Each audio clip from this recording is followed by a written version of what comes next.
All right, folks, here we are again. This video, I'm going to talk about the differences in actions, your actions, that can either get you shot or prevent you from getting shot by the cops while carrying a gun and being black. Obviously, I'm not black, but so I have no personal experience on that, although I have been stopped by the cops a number of times, and I've never been shot, and I was carrying every time I was stopped. So let me talk about a couple incidents here. I've got videos. I'm going to add them in. First one, fairly recent one. I just saw it yesterday. The YouTube account name is under the name of Core Saco Paco, something along those lines. There will be links to all these videos in the description. He's a black guy. He's armed. He's carrying carrying a handgun on his right hip while riding his motorcycle. He gets stopped by the cops. Doesn't get shot. We'll look at a little bit of that video and talk about it. Another video I'm going to include here, buddy of mine, a gun YouTuber, a guy by the name of Hank Strange. He lives in Florida. He was stopped Easter of last year, 2015, while carrying a concealed weapon. He didn't get shot, thankfully. Talk about his incident, show a little bit of the video from he made a YouTube video regarding that whole stop. That link will also be included here.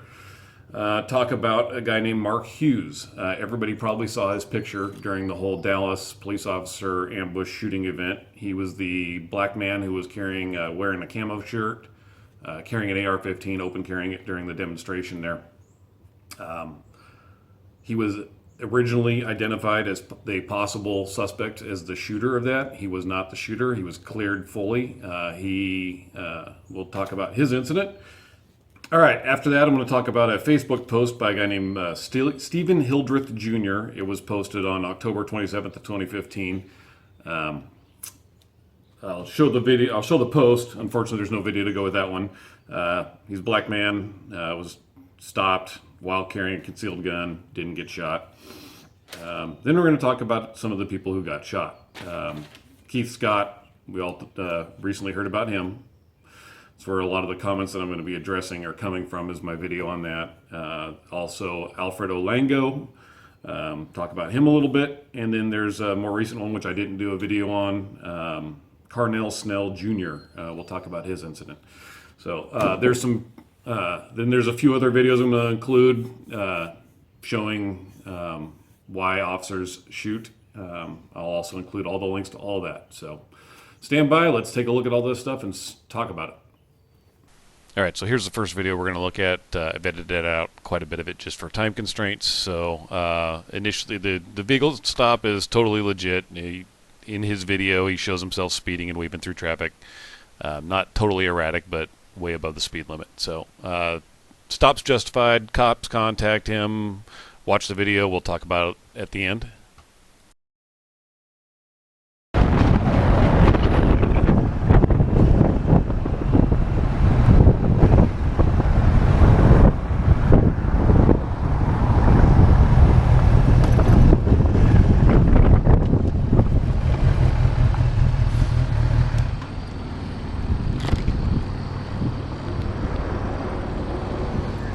Buddy, don't reach for that gun. Say again? So don't reach for that gun. Oh no, definitely not. All right, just keep your hands right up there where I can see them. All right.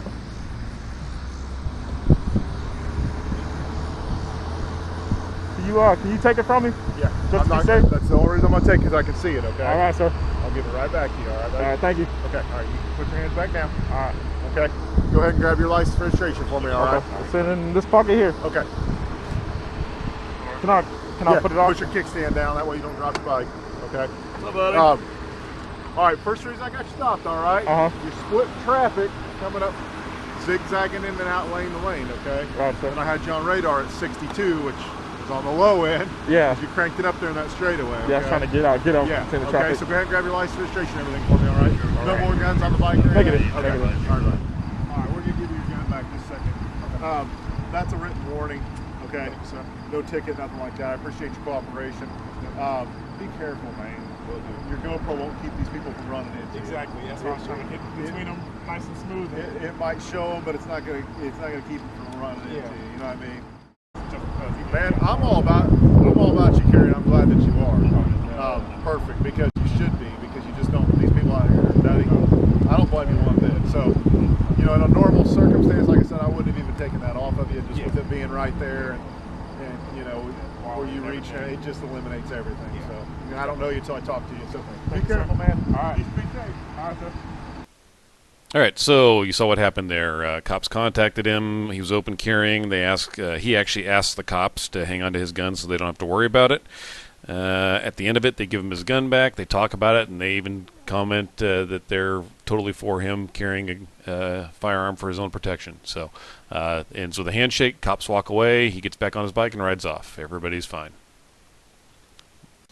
All right, so here's the next incident I want to talk about. This is Hank Strange. This is his video.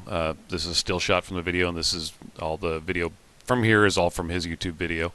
Hank is obviously a black guy. That's his car in the background. That's the car he was driving during the stop. So let's take a look at the stop and see what happens, and then we'll talk about it.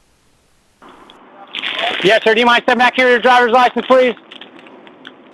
Just because we have video cameras in the car, that's all. Do you mind stepping back here for me? Bombs, bazookas, anything like that? I have a CCW. Is it on you? Yes. Okay, where is it? All right, just don't reach for it. You stand back here for me? Sure. I see your CCW. Go ahead and stand right here. And just keep your hands above the hood of the car, okay? Okay. Right here. 88110. Can you send me a 38, please? I know it's a legal right to carry it, and I'm fine with that. I appreciate you telling me. Just give me a second, okay? I'm going to run your...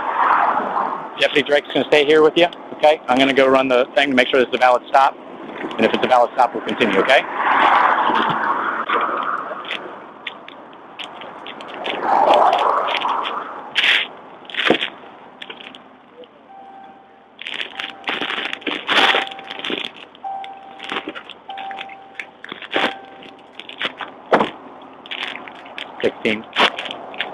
Without taking your hands off the car, what type of gun is it? Or did he already ask you that?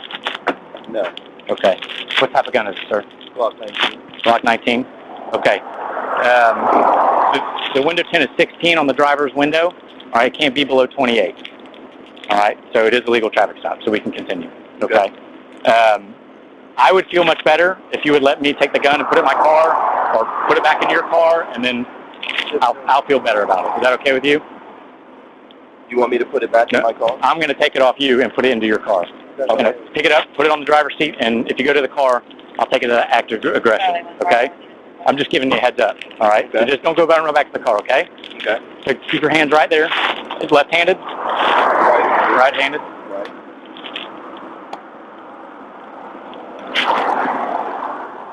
Will you pat him now? Right. And you said... I mean, this is just getting a little, getting a little much for my windows being sensitive, but... Well, we're just conducting a traffic stop for the window tint. Right. The other issue is because you have the firearm on you, it's just we want to be safe, that's all. I understand that. We're going to go 54.9 Peter with a valid Class C plus motorcycle endorsement that expires in 2018 so far.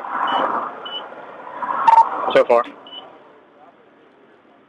The signal zero is 54.9 over per pound, and he does have a concealed weapon permit that is valid, expires on 20. Okay, so there it goes. I just wanted to share with you guys the footage of what happened there. I did put in some sound effects to take out my driver's license and my CCW numbers, as well as my name. You know, Hank Strange is not my real name. I'm here sharing what's happening with me in my journey with firearms on this YouTube channel. And I think it's kind of my responsibility when something like that happens to me to share that with you guys, because I'm a good guy. I follow the laws, you know, I have a CCW and all that kind of stuff.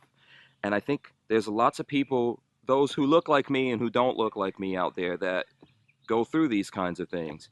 And as you know, the most important thing in what happened in that video is that I'm still here to talk about it. And that's what I want to tell you guys. I think there's some stuff that happened there that maybe wasn't right. All right, so that was Hank's encounter with the sheriff's department there during the vehicle stop. And as Hank points out, at the end of it there, the most important thing that he came away with was the fact that he's still alive. So there were some issues that he brought up. He talks about them in his video, and it fairly decent length. And some of the things that he brings up, I tend to agree with. So anyway, let's move on to the next one. All right, so the next situation we're going to talk about is Mark Hughes here. This is him in the photo. This is during the Black Lives Matter demonstration that occurred in Dallas on July 7th, 2016. It's the same incident where a bunch of Dallas police officers were shot and killed by a black male suspect armed with a rifle. Mark Hughes here was initially identified by the Dallas Police Department as a possible suspect based on this photo. So let's take a look at this quick video. 3 other people, which now seems, all those stories seem to be backed up by the video that was shared tonight. Yes, but in spite of that, Doug, for a while tonight at least, Mark Hughes, most likely the most wanted man in America, suspected of being involved in the murders of 4 police officers. Corey insisted all along that your brother was not involved. Do you feel vindicated now? You know, no, I really don't feel vindicated because I just looked at my Facebook inbox. I got death threats. You know, Twitter, people are telling me they want to kill us, you know, because somebody that was irresponsible put my brother's image out there, and we were here just for a peaceful protest. You know, we were here. He was allowing himself to carry an arm, a firearm, but that's his constitutional right. And because something went crazy and some opportunists decided to hurt some people, now he's plastered all over the media. And because I'm speaking on his behalf, you know, it's just it's overwhelming right now. If I'll be honest, I'm very overwhelmed. Now, let's talk to Mark right now. I know this is overwhelming for you as well. What do you want to say to the people of this country that are watching right now, Mark? Hey, I mean, I don't know what to say. I can't believe it. I can't believe it. The crazy thing about it is that I was down here, I couldn't get to my vehicle because of the roadblock, and hindsight 2020, I could have easily been shot. Where were you when your picture was being plastered all over the country? You didn't even know? I didn't know. We received a phone call that my face was on there as a suspect, and immediately I flagged down a police officer. So while the country was looking for you, you were talking to police? I was talking to police, laughing and joking with police officers. All right, so that was Mark Hughes, a man who was, at the time he was contacted, or time he contacted the cops, was wanted for shooting 11 police officers and killing 4. Walked up to the cops while open carrying the gun. He was compliant, and you can see in the little inset video of the news report there, they actually removed the gun from his shoulder, and he was uninjured. So the next one I want to talk about here is Stephen Hildreth Jr. It's a Facebook post that he documented a vehicle stop. No video for this, so I'm just going to read the post to you real quick. I'm going to skip around some of it. I'll have a link to the whole thing if you want to read his whole post. So I'm driving to my office to turn in my weekly paperwork. Headlight is out. I see a Tucson Police Department squad vehicle turn around and follow me. I'm already preparing for the stop. The lights go on and I pull over. The officer asks me how I'm doing and then asks if I have any weapons. Yes, sir. I'm a concealed carry permit holder, and my weapon is located on my right hip. My wallet is in my right back pocket. The officer explains for his safety and mine he needs to disarm me for the stop. I understand, and I unlock the vehicle. I explain that I am running a 7TS ALS holster, but from the angle, the second officer can't unholster it. He goes on to talk about how the officers take his gun and just secure it during the stop. And then continues. Officers return with my Glock and an evidence bag locked and cleared. Because you were cool with us and didn't give us grief, I'm just going to leave it at a verbal warning. Get that headlight fixed as soon as possible. I smile. Thank you, sir. I'm a black man wearing a hoodie and strapped. According to certain social movements, I shouldn't be alive right now because the police are allegedly out to kill minorities. Maybe, just maybe, that notion is bunk. Maybe if you treat police officers with respect, they will do the same to you. Police officers are people, too. By far and large, most are good people, and they're not out to get you. So anyway, he documents his stop there and points out one of the most important facts, that he cooperated and didn't get shot, even though he was a black man wearing a gun, wearing a hoodie. So anyway, moving on to the next one. All right, so there was a couple of videos and Facebook posts documenting what happens when an armed black man encounters the cops and is cooperative, does what their officers ask. Everybody goes home safe, and it's the way it usually ends. So let's take a look at the flip side here. Look at some of these encounters where the black man, whether he's armed or not, didn't go home because, we'll talk about why. All right, first up here on this flip side is the Keith Scott shooting. Watch this and see what's going on. Don't shoot him. Don't shoot him. He has no weapon. He has no weapon. Don't shoot him. Don't shoot him. Don't shoot him.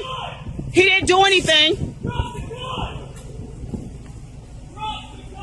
He doesn't have a gun. He has a TBI. He's not going to do anything to you guys. He just took his medicine.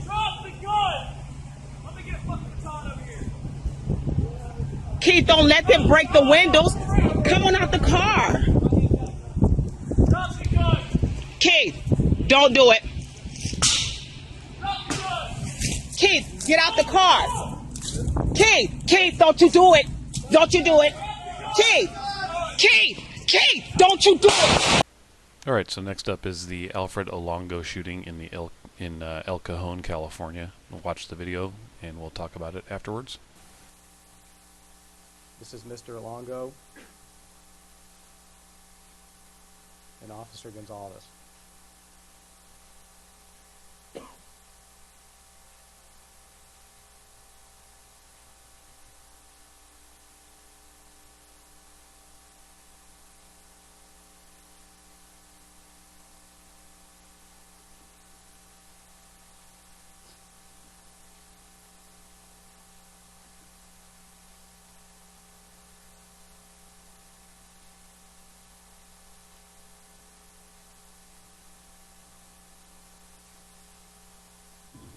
This video was taken from the cell phone of a witness who was in the drive-through window right below the security camera.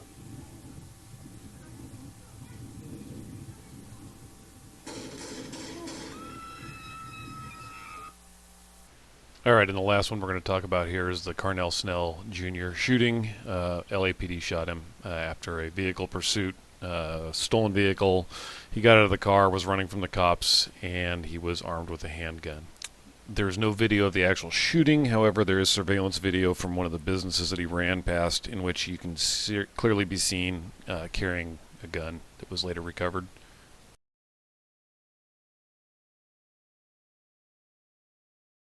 Couple things worth mentioning regarding the Carnell Snell shooting. Despite the fact that the media and family members and teachers and people in the neighborhood were immediately claiming that he was a good kid and didn't do anything wrong, he was running from a stolen car, he was carrying a loaded gun, and he's also a member of the Rolling 100's Crips. Here's some photos from his funeral. You can clearly see the nice blue casket, the 100's sign up near the front of the church, and then here on the StreetGangs.com website, they even list him as a member of the Rolling 100's, as a member of that Crip sect that has been shot and killed by the cops. So he's not what they're portraying him to be. All right. So there's a couple of encounters there where the armed black man or unarmed black man didn't go home.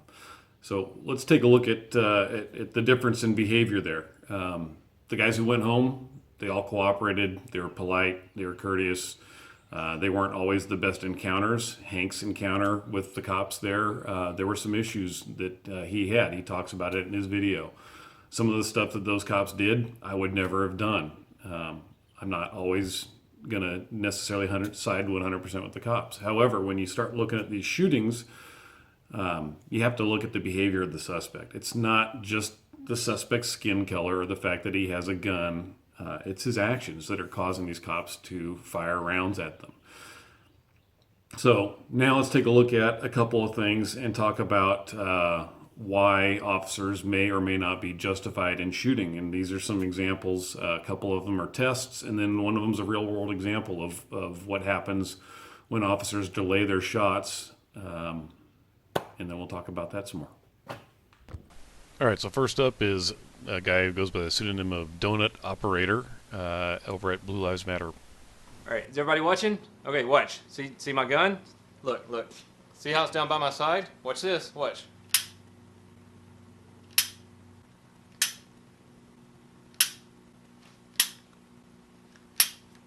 There you have it. That is exactly why a person with a gun down by their side is just as dangerous as someone aiming the gun right at you. Next example is from a firearms training company called Progressive Force Concepts, who went about it a little more scientifically and included a shot timer and everything.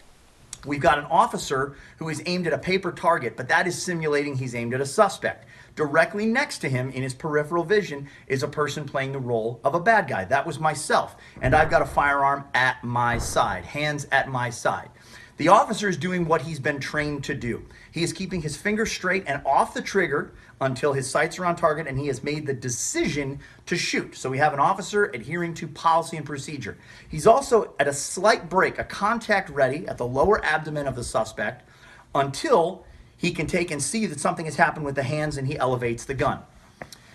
Spontaneously, in every single one of these runs that we did, I mounted my gun and was able to successfully get a round off a valid shot inside of the vital zones on the target before the other officer was able to do. I did that on average about a quarter of a second faster. So that means with his gun up and on the lower extremities of the target, actually the lower thorax of the target, all he had to do was hinge the weapon and put his finger on the trigger. I still beat him every single time.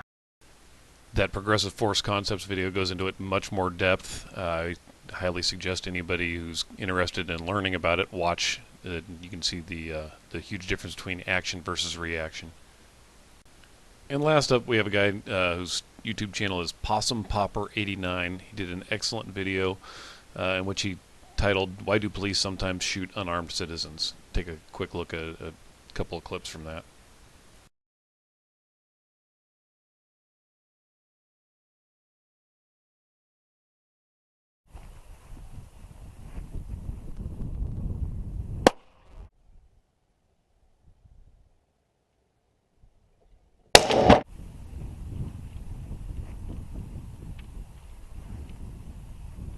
What, you shoot me? You racist.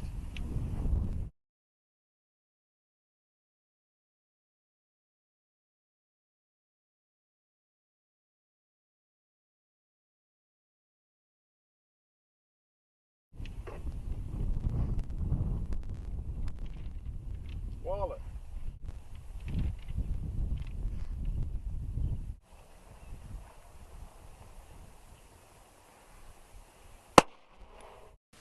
Last example we're going to look at, here's a real world one that just occurred. A SWAT team was serving a search warrant. Suspect answers the door holding a gun down at his side. He eventually raises the gun and fires, and before officers can return fire, he ends up striking two officers.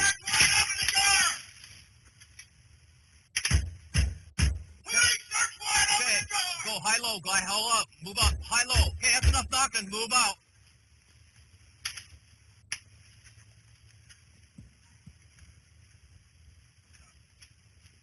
Come into the door, come to the door, come to the door. Drop the gun, drop the gun, drop the gun, drop the gun. Drop the gun, drop the gun, drop the gun, drop the gun. Give me taser, taser, put that taser up. Hang on. Taser! All right, so we just looked at a bunch of different incidents there, a number of incidents where no one was shot, no one was hurt, and then several incidents where a suspect was shot and killed. Not always, and they were not always armed.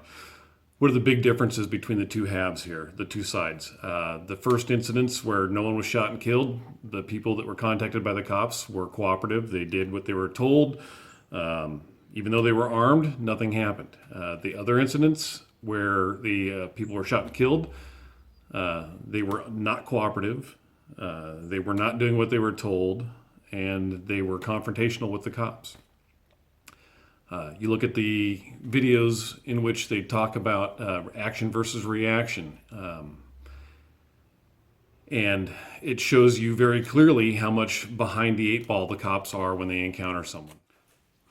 The biggest thing to take away from this video here is no matter what your skin color is, whether you're armed or not when you encounter the cops, the biggest thing you can do to ensure that you don't get shot and hurt by the cops, to ensure that the cops don't shoot and hurt you, is to do what the cops tell you to do.